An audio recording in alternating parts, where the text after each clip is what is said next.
Hey everybody, it's Cheryl and welcome to Technique of the Week. It's week 11 and we're going to talk this week about painted batting. Now the batting usually goes in the middle of our quilts and today it's going to be the actual surface of the quilt. So technically in some respects this is not technically a quilt because a quilt should be 3 layers. So unless you put 2 layers of backing on, this is not technically, in some definitions of quilting, this is not a quilt.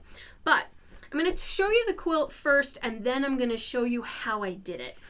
So this is the quilt that I made, and these techniques I learned from Judy Coates-Perez, who wrote an article about it in Quilting Arts magazine and also did an episode of Quilting Arts TV about this technique.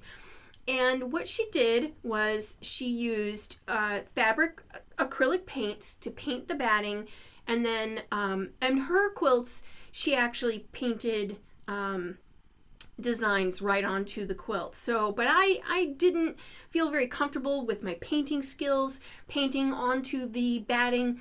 And so I will show you basically what I did. What you want to start with is a cotton batting that's thin, and this is my favorite batting, which is warm and white. And you can see it's pretty bright, and so this is a great surface for the fabric paint because it's not that cream colored batting, which can dilute your colors and things like that. So I started off with this, and this is a craft batting that you can get at most of your local stores, carries this. So once you have this batting, you just cut out the size that you're going to work with.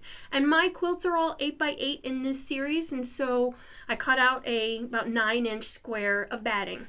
Then what I used was Cedacolor paints. These are the Cedacolor transparent paints by Pabeo, and I love these paints. They're great on fabric. You just heat set them and they're great on, and they're permanent. And so I really watered these down for the design that we did and sort of let that soak into the batting. Obviously worked on a surface that's covered so it doesn't get all over the place.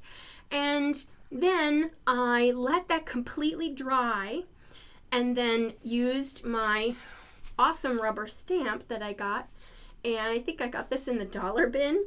Great stamp, and used that to stamp over the surface, and then I quilted it. And you can see I have just regular fabric on the back, and that's the quilt. So this is a really fun technique. I suggest you give this one a shot. And you know, one more thing to mark off from your checklist, which again you can get from my website at www.muppin.com. And don't forget to subscribe to my channel so that you can get a video, follow along with us every single week. And again, follow along on muppin.com. Thanks, and I will see you again next week.